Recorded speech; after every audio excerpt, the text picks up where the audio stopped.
Le tout premier cadre de concertation gouvernement-patronat se déroule depuis ce matin à Ouagadougou.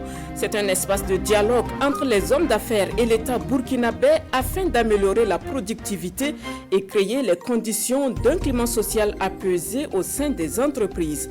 L'ouverture des travaux à suivre dans cette édition. Nous irons dans cette édition sur les traces de la SCOBAM, la société de coopérative du PAM. Cette société qui a largement contribué à valoriser le haricot vert au Burkina. De la SCOBAM, les habitants de Kongoussi ne gardent que de bons souvenirs. Reportage à suivre dans la rubrique Une semaine A de cette édition. Voilà qui fait la une. Madame, Monsieur, bonjour. C'est l'une des doléances du patronat burkinabé. Eh bien, c'est désormais chose faite.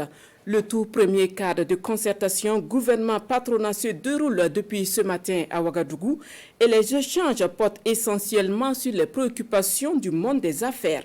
On en sait plus avec Nong Bakouda et Moumouni Soubega. Le cadre de concertation gouvernement-patronat est un espace de dialogue voulu par le patronat burkinabé et institué par le gouvernement. Ce cadre se veut désormais un espace pour asseoir et consolider le climat social apaisé au sein des entreprises. La création d'un environnement social sécurisé et apaisé est une condition indispensable à l'éclosion d'un secteur privé dynamique, créateur de richesses et d'emplois décents pour tous. Il est clair donc que la collaboration entre le monde des affaires, le gouvernement et la société civile est incontournable. C'est pourquoi je voudrais saluer l'organisation de cette première rencontre dont l'objectif est d'approfondir nos réflexions sur les défis communs relatifs à l'emploi et au travail dans notre pays. Et pour cette toute première concertation, le patronat n'est pas passé par 4 chemins pour poser ses doléances. Des doléances qui se résument entre autres au manque de formation des jeunes. Adapter aujourd'hui les formations aux besoins des entreprises burkinabées. Créer les conditions pour que les syndicats puissent adhérer à la plateforme qui est mise en place et que les banques puissent accompagner le plus efficacement possible les entreprises qui sont les génératrices de ressources. Les questions ont été soumises aux différents membres du gouvernement, dont chaque ministre dans son domaine a apporté des éléments de réponse. Ils ont été ensuite transmis au Premier ministre qui en a discuté avec le président du FASO. Et donc la rencontre de ces 2 jours va nous permettre avec le patronat d'examiner les réponses qui ont été apportées par le gouvernement à ces différentes préoccupations. Le Conseil national du patronat burkinabé regroupe 79 associations d'employeurs avec à l'affiche 60 000 entreprises. Il contribue à hauteur de 70% dans la collecte de ressources au profit du budget de l'État. Là, on ne parle pas d'affaires, mais de justice. La Haute Cour de justice rentre officiellement ce 29 juin. Le nouveau président et les membres de son équipe avaient prêté serment le 28 avril dernier. Et ce matin, à Ouagadougou, à la faveur de la rentrée officielle de la Haute Cour de justice, ils échangent sur les défis et l'organisation du mandat 2021-2025. Explication de Gérard Soumé et Dramandadian. C'est aujourd'hui la rentrée des classes pour les 55 membres de la Haute Cour de justice, 2 mois après leur prestation de serment. D'abord, une minute de silence en mémoire des victimes des attaques terroristes. La Haute Cour de justice, la juridiction compétente pour juger le président du FASO et les membres du gouvernement en cas de haute trahison de crime ou de délit commis dans l'exercice de leurs fonctions, est composée de magistrats professionnels, des députés de la majorité et de l'opposition. Ils ont désormais la casquette de juge. En tout cas, il y a des préceptes que nous devons intérioriser. Et ces préceptes-là, c'est du droit. Nous venons d'horizons divers.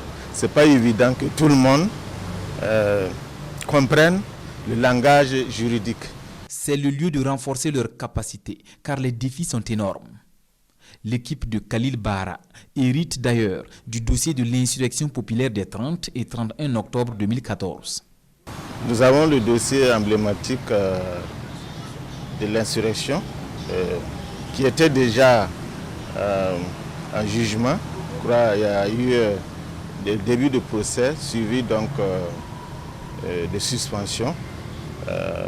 Ça c'est déjà un dossier qui est prêt. Nous avons d'autres dossiers qui sont également prêts.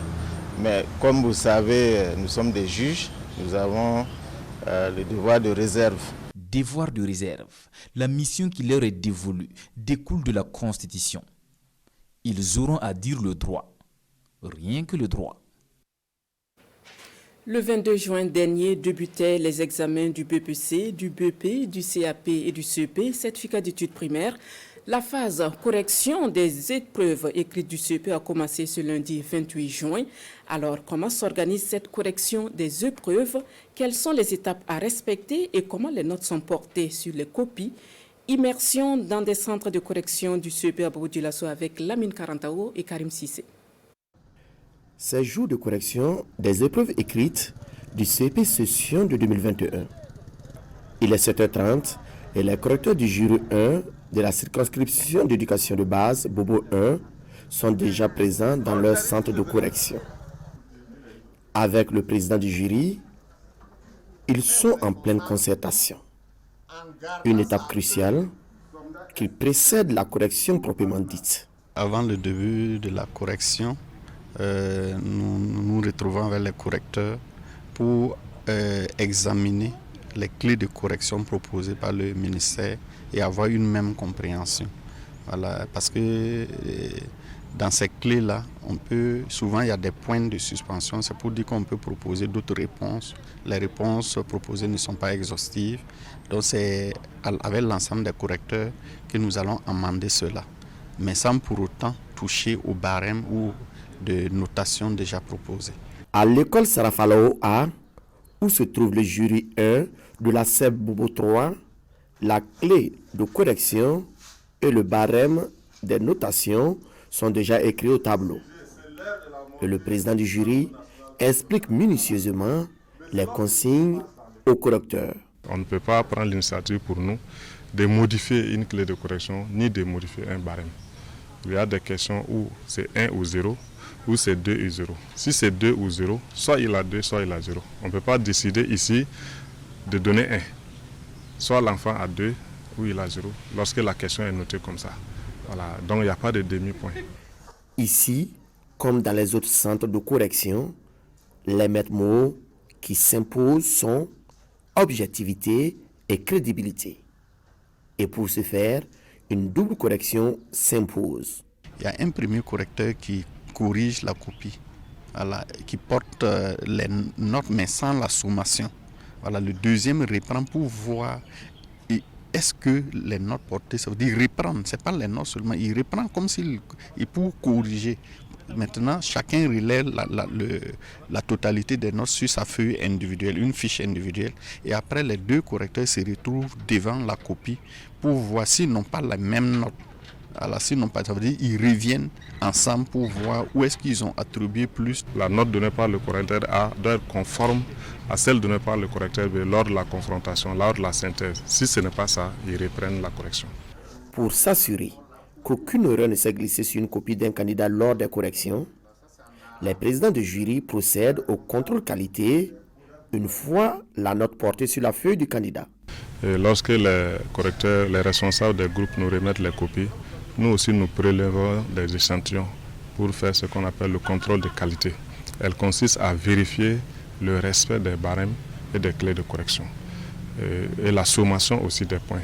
Nous contrôlons ça et nous attirons l'attention des correcteurs. S'il y a des erreurs de sommation, ça permet de rattraper ça avant de porter la note sur le PV. Au CEP, il y a 8 épreuves écrites à corriger. Et la proclamation des résultats est prévue dans une semaine.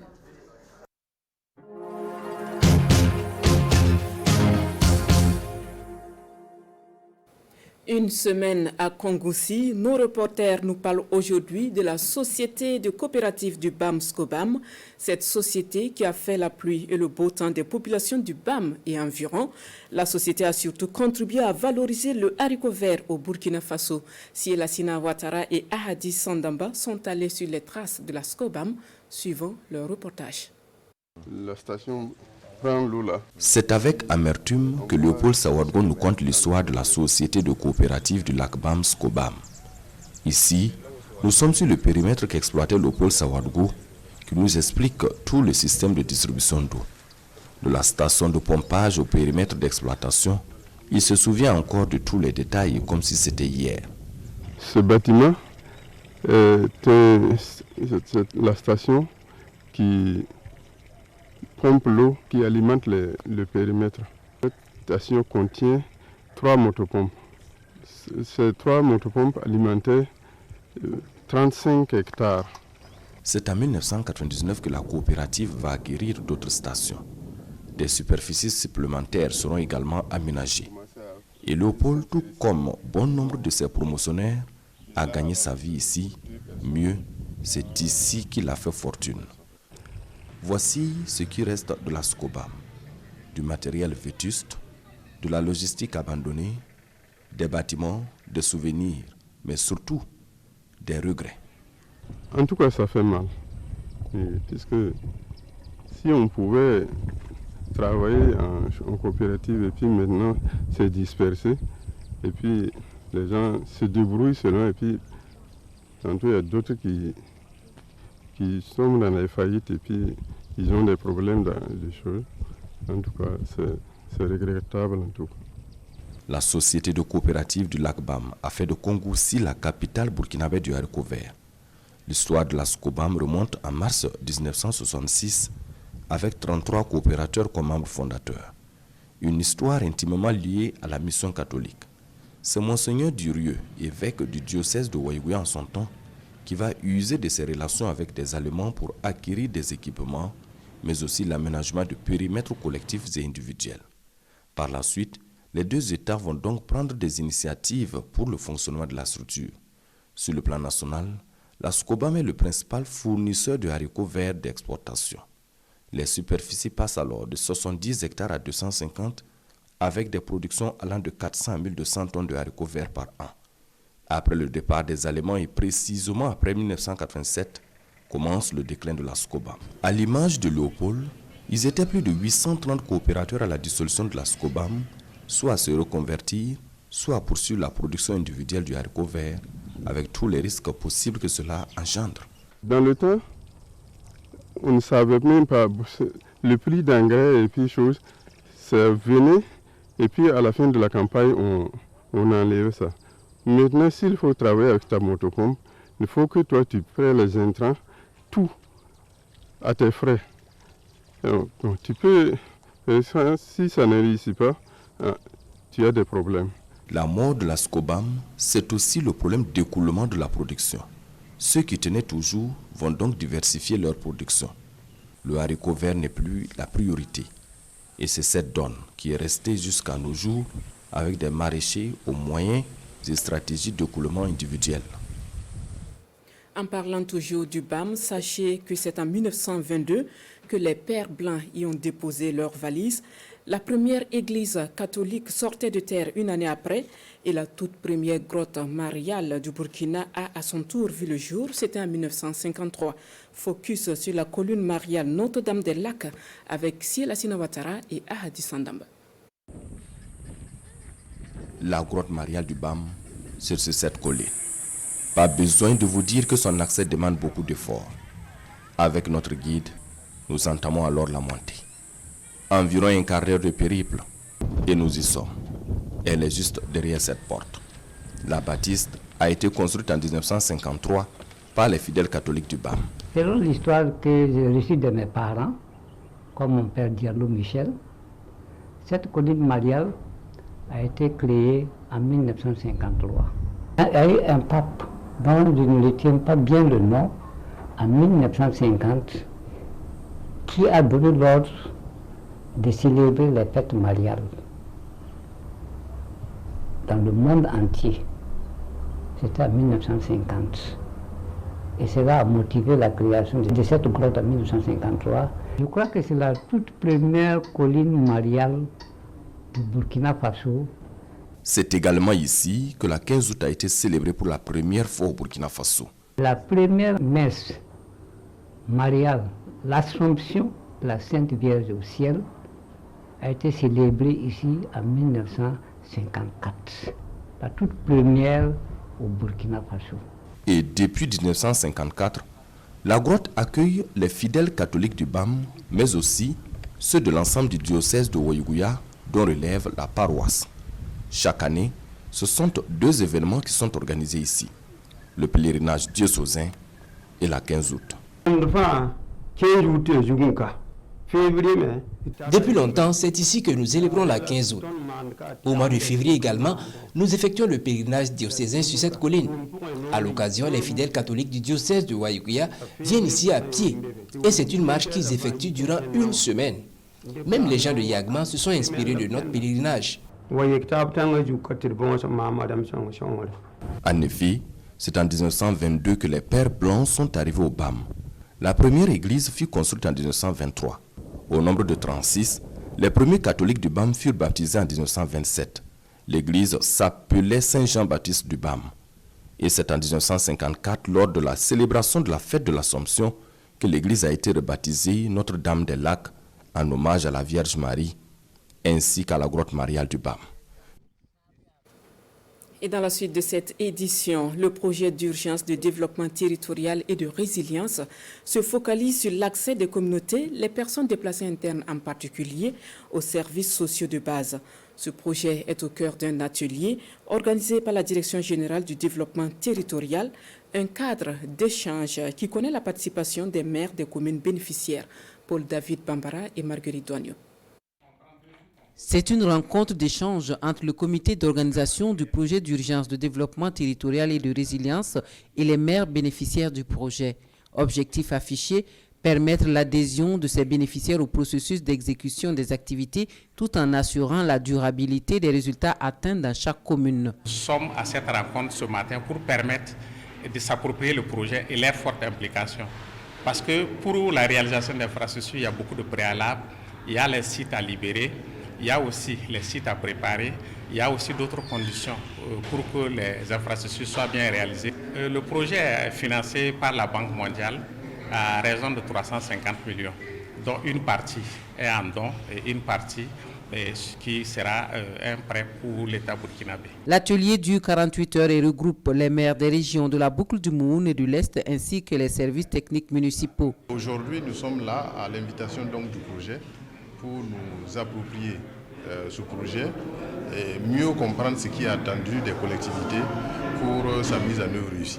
Au sortir de cet atelier, les participants devront être sensibilisés sur l'importance et la nécessité de s'engager pour l'atteinte des objectifs du projet. Le projet d'urgence de développement territorial a pour ambition d'améliorer l'accès inclusif des personnes déplacées internes des zones ciblées. La caravane Oskimo Tour sillonne les villes du Burkina pour sensibiliser les jeunes sur les méfaits de la drogue. La 14e édition, qui a débuté le 2 avril, est placée sous le thème de la lutte contre la drogue et l'insécurité routière au Burkina et a pris fin. Et c'est Ouagadougou qui abrite la clôture de cette caravane initiée par l'artiste burkinabé Oskimo de son vrai nom Issouf Sawadgo, suivant le compte rendu de Daouda Ouattara et Sanoua Christine Koulibaly. C'est l'apothéose de la 14e édition de Oskimo Tour.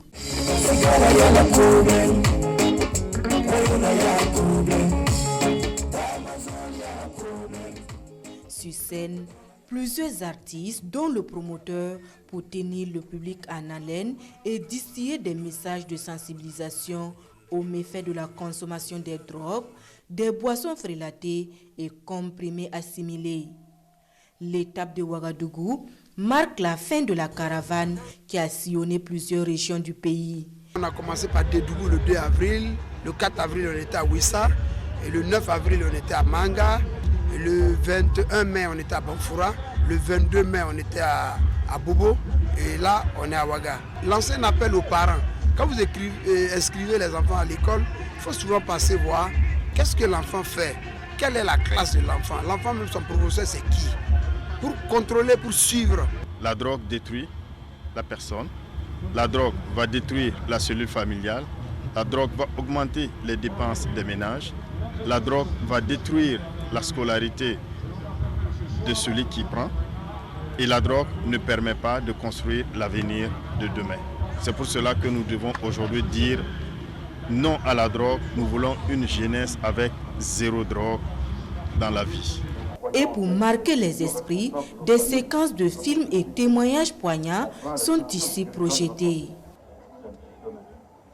La drogue, on pense la famille. La drogue, on pense certaines défaillances. Jeunes propres sans drogue, c'est le thème de cette 14e édition. Pour venir à bout de ce fléau qui gagne du terrain, le promoteur souhaite une plus grande implication de tous les acteurs. Le président de l'Assemblée nationale a foulé le sol de Bobo Dioulasso ce mardi 29 juin. Il prend part aux activités des journées de redevabilité de l'Assemblée nationale. À son arrivée, il est accueilli par les autorités de la ville. Images et commentaires de Drissa Traoré, Siriki Milogo et Ismaël Satuné Paré. À bord de cet appareil, le président de l'Assemblée nationale, Alassane Bala Sakandé, est assis pour prendre part aux activités des journées de redevabilité de l'hémicycle. Les populations sont sorties au niveau de l'aéroport pour réserver un accueil à l'Assemblée nationale. C'est en l'honneur de toute l'Assemblée nationale et je pense que c'est dans les habitudes des Bobolais. C'est une population très accueillante et donc pour moi, je dis que ça ne m'étonne pas de voir ce que je viens de voir à Bobo.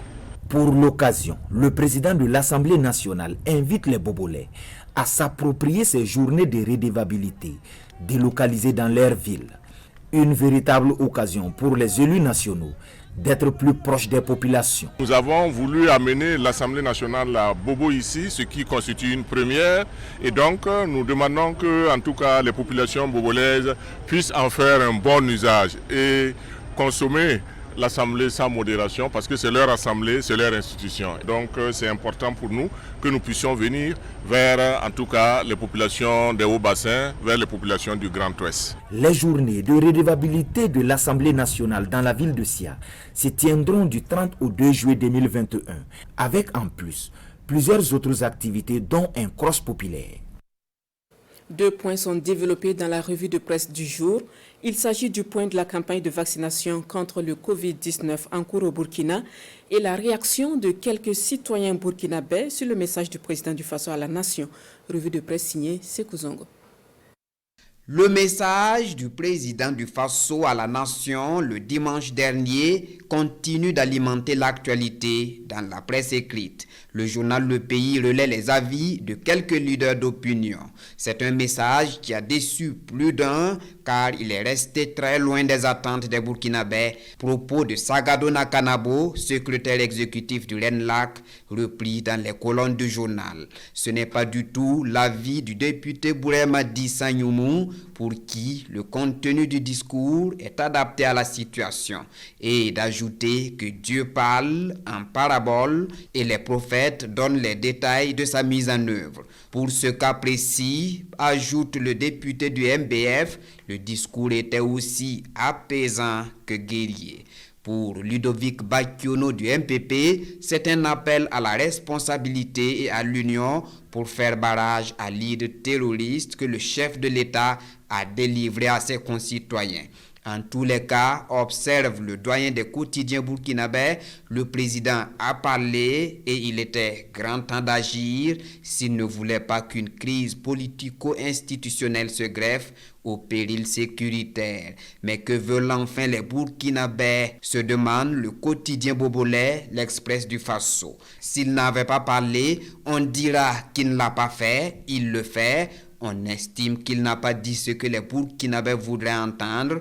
Daboué Audrian Kani de l'Express du Faso retient ceci. Roch a dit ce qu'il avait à dire. Les Burkinabés attendent qu'il accompagne ses décisions verbales d'actes concrets. Et puis 26 210 personnes vaccinées et 1000 cas d'effets indésirables constatés. Ce sont des chiffres communiqués par le ministre de la Santé hier en conférence de presse. Des chiffres en rapport avec la campagne de vaccination contre le Covid-19 en cours au Burkina Faso depuis le 2 juin dernier. Ces informations sont données par Aujourd'hui au Faso. Charlemagne Ouedraogo a également précisé qu'un réseau de soignants qui faisait du trafic des tests a été démantelé et les fautifs bientôt devant le procureur. La revue de presse qui met fin à cette édition de la mi-journée. Les informations en langue nationale, c'est à partir de 14h. Bon après-midi en compagnie des programmes de la RTB.